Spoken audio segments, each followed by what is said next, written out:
welcome virtual students and 5th period class. We have a quiz tomorrow.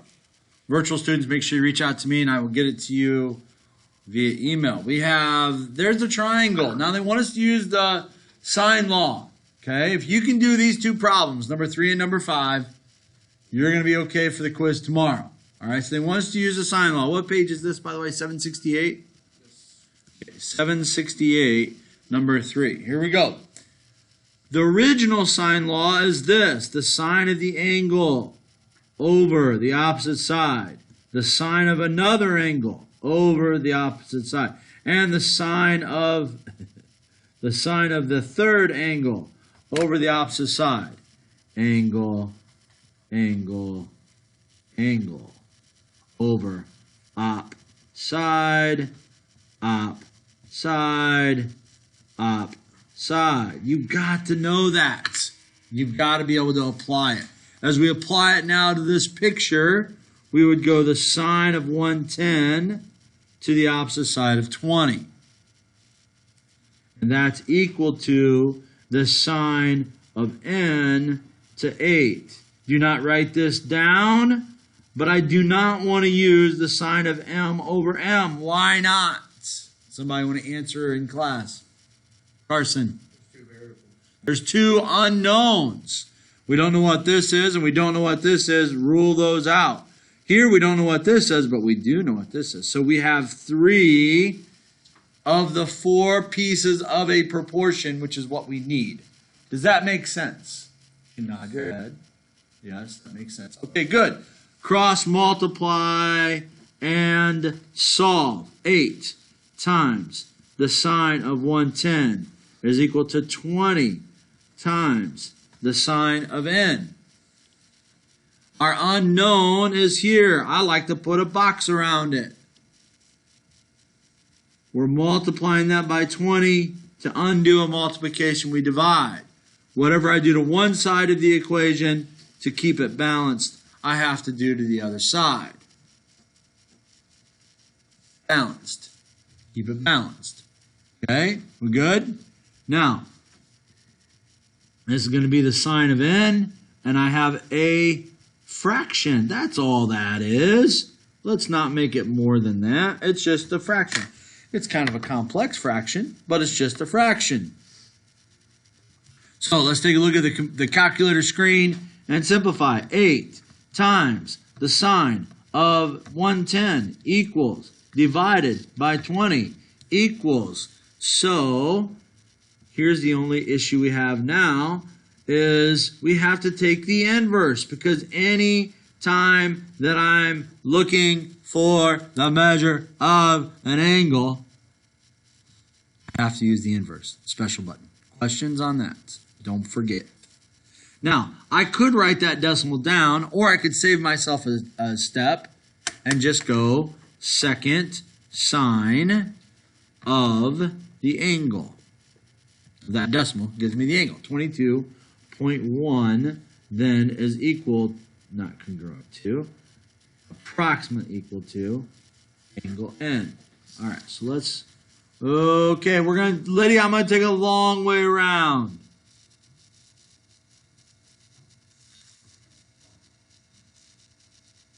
Is that all right? I didn't go through any stuff. Aurora? Okay. So it's 22.1 in the triangle. All right, so now, Aurora, what do I do next?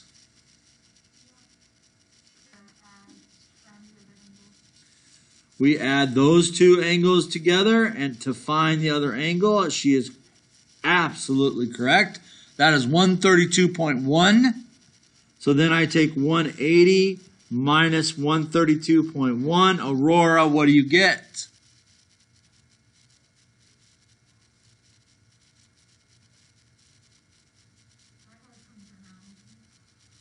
Aurora, 47.9. Did you not do the 0.1? Did you do something? Yeah, that's okay. You're close, right? So 47.9, that is close enough if you're within 0.1 or so. Okay, so now we've got all the angles, okay? What's the only thing we don't have, Carly? What are we missing? Which side? The M. She is absolutely correct. You guys see that on the screen, that pretty bright orange. It's springtime color. I can't really see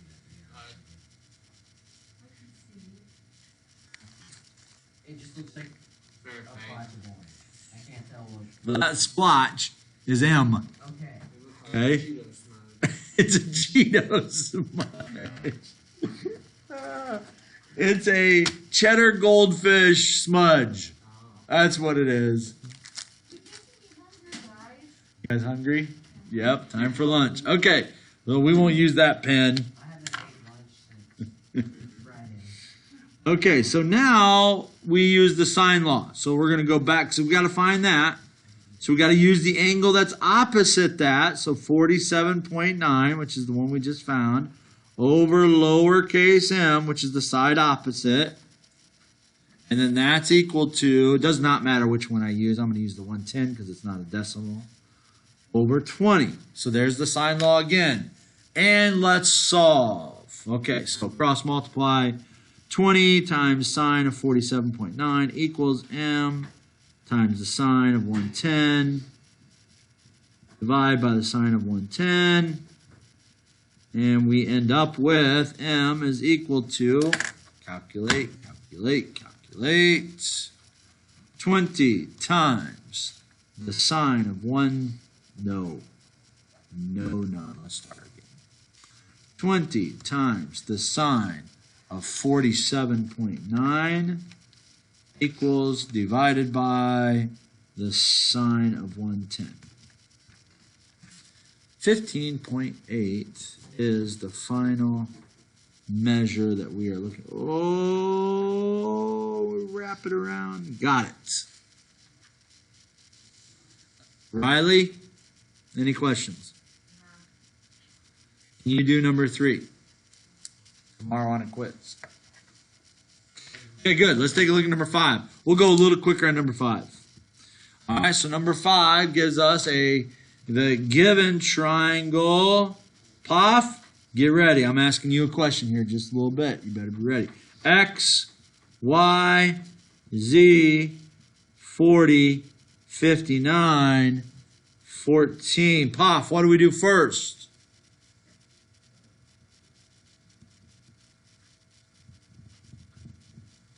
Hold on, I want to show on the video that I'm tapping my fingers as I wait. Poff, Michael. Which one? Outstanding. He didn't say it very loud for those of you that couldn't hear him. You got to find the measure of angle Y because you know these two. If you try to use the cosine law, no. You don't have the proper parts. So I've never said this yet as we went over this. So you need to look at this real closely. In order to use the cosine law, you must be given two sides and the included angle. If you don't have those parts, you can't use the cosine law. Got it? Very, very important. All right? Now, I've actually shown that, but I've never said it that directly. So you need to know that. All right? Now, so that being said, Poff is exactly right. 99, we subtract from 180, and we end up with 81 degrees, and that is angle Y. Now we just got to find the two sides, X and Z. Let's find X first. So we go sine of 40 over X as the sine of 81 over 14, because I cannot use the cosine law. I don't have the right parts yet. So cross multiply 14 times the sine of 40 divided by the sine of 81 is equal to X. Let's use the calculator. 4 times sine of 40 equals divided by the sine of 81 equals 9.1. So X over here is 9.1. Got it. Okay, now we've got one more thing to find, and that's z. I could use the sine law again, but because we're prepping for a quiz, let's do the cosine law. All right, so the cosine law, a squared is equal to b squared plus c squared minus 2bc cosine of a.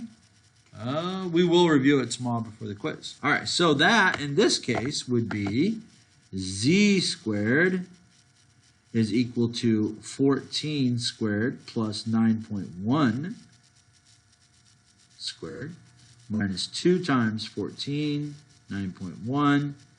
Oh, I'm running out of room. Cosine of 59. Okay, let's simplify. Z squared is equal to 196. What's 9.1 squared? Like 83, I bet. 9.1 squared, 82.81. 82.81 minus 2 times 14 times 9.1, 254.8. And then that's multiplied by the cosine 59. All right, let's bring these two together. So we got z squared is equal to, if we add those together, that's 0.81, 278.81 minus 254.8 cosine of 59. Now remember, that's being multiplied by, I just can't show it on the edge of my paper. All right, let's put that into the calculator. Clear, clear, clear. Oh, this is working out awesome. 278.81 minus 254.8 times cosine of 59 equals 140. So z squared is equal to that. Now, I'm not writing it because I have it on my calculator screen. I got to take the square root of that. Okay, so I'm going to go square root. So z then is equal to the square root.